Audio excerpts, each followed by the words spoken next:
Hi friends, మన కథలకి స్వాగతం. మన ఛానల్ని సబ్స్క్రైబ్ చేసుకొని పక్కనే ఉన్న గంట సింబల్ నొక్కి మన ఛానల్ నోటిఫికేషన్లు పొందండి.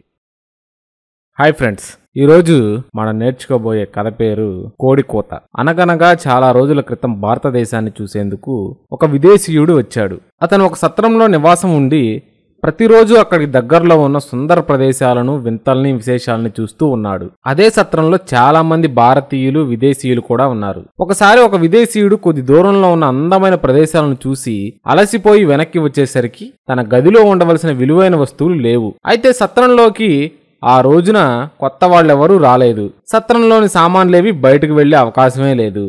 అంటే విదేశీయుని వస్తువుల్ని దొంగలించిన వాళ్ళు ఎవరో సత్రం లోపలి వ్యక్తులే అయి ఉండాలి. సత్రపు యజమాని వెంటనే సత్రంలో తనకు అనుమానం ఉన్న ప్రదేశాల్లో అంతా వెతికి చూశాడు. కానీ ఏమీ ప్రయోజనం లేకపోయింది.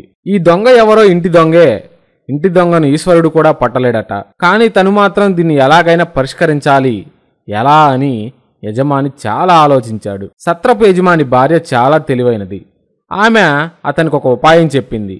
దాని ప్రకారం బట్ట కప్పిన పళ్ళెన్న ఒక దాన్ని అతను అందరికీ కనపడేటట్లు తీసుకొచ్చి ఒక చిన్న చీకటి గదిలో పెట్టాడు. ఆ పైన సత్రంలో ఉన్న వాళ్ళందరినీ పిలిచి అతను విదేశీయుడిని పరిచయం చేసి అతని వస్తువులు పోవడం గురించి చెప్పాడు. మిత్రులారా, ఈ దొంగ పని చేసిన వారెవరో మన మధ్యే ఉన్నారు. వాళ్ళు స్వయంగా బయటపడి తమ తప్పును ఒప్పుకుంటే క్షమించేందుకు నేను, ఈ విదేశీయుడు సిద్ధం.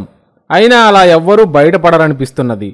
దీనికి ఒక పరిష్కారం ఉన్నది, చూడండి. చాలా రోజుల క్రితం ఒక సన్యాసి మన సత్రానికి వచ్చి తిరిగి వెళ్తూ నాకొక కోడి బొమ్మను బహుకరించాడు. అది ఒక మహిమగల కోడి. దొంగ పని చేసిన వాళ్లను గుర్తుపట్టి అద్భుత శక్తి ఉన్నది దానికి. దానిని నేను ఈ చీకటి గది మధ్యలో బల్ల మీద పెట్టి ఉంచాను. మీరు ఒక్కొక్కరుగా ఇటువైపు నుండి గది లోపలికి వెళ్లి లోపల ఆ కోడిని 2 చేతులతోటి శ్రద్ధగా తడిమి అటువైపు నుండి బయటికి రావాలి. మహిమగల కోడిని దొంగ ముట్టుకున్న మరుక్షణం అది కొక్కరకో అని కోత వేస్తుంది. ఇక ప్రారంభిద్దాం. ముందుగా నేనే వెళ్తాను, మీరు ఒక్కొక్కరిగా నన్ను అనుసరించండి అని గదిలోకి వెళ్లి అవతలి వైపు నుండి బయటకు పడ్డాడు. ఒక్కొక్కరుగా సత్రంలోని వారందరూ గదిలోకి వెళ్లి గది మధ్యలో బల్ల మీద పెట్టి ఉన్న కోడి బొమ్మను తడిమి బయటికి రాసాగారు. కోడి చప్పుడు చేయటం లేదు. అలా బయటికి వచ్చిన ప్రతి వారిని సత్రపు యజమాని చేతులు పట్టుకుని అభినందిస్తున్నాడు. ఇక మిగిలిన కొద్ది మందిలో దాగున్న దొంగకు చెమటలు పట్టడం మొదలైంది. తాను ముట్టుకోగానే కోడి అరుస్తుంది. ఎలా దొరకకుండా తప్పించుకోవటం ఎలా అని వాడు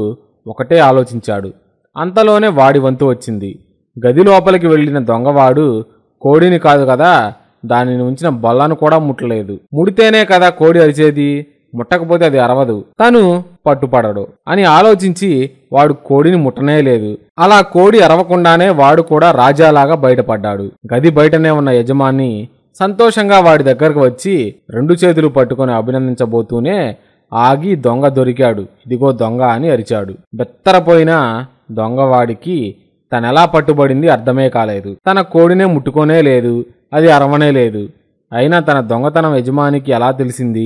అందరూ బెదిరించేసరికి వాడు తన తప్పును ఒప్పుకొని విదేశీయుడి సామాన్లన్నిటినీ తిరిగిచ్చేశాడు. ఇంతకీ ఇంటి దొంగను సత్రపు యజమాని ఎలా గుర్తించాడు? కోడి బొమ్మలో నిజంగా ఏమైనా మహిమ ఉన్నదా? కోడి బొమ్మను దూది లాంటి మెత్తటి పదార్థంతో చేశారు. గదిలో పెట్టే ముందుగా పెన్నులో వేసుకునే ఇంకుతో దాన్ని బాగా తడిపారు. చీకటి గదిలో దాన్ని తడిమిన వారందరి చేతులకు ఆ ఇంకు అంటి ఉన్నది. సత్రపు యజమాని వారిని అభినందిస్తున్నట్లు నటిస్తూ నిజానికి వాళ్ళ చేతుల్ని గమనిస్తూ వచ్చాడు. అయితే కోడిని ముట్టుకొని దొంగ చేతులు శుభ్రంగా ఉన్నాయి. అలా దొంగ దొరికిపోయాడు. మీకు ఈ కథ నచ్చినట్లయితే లైక్ చేయండి, కామెంట్ చేయండి, షేర్ చేయండి. Please subscribe my channel.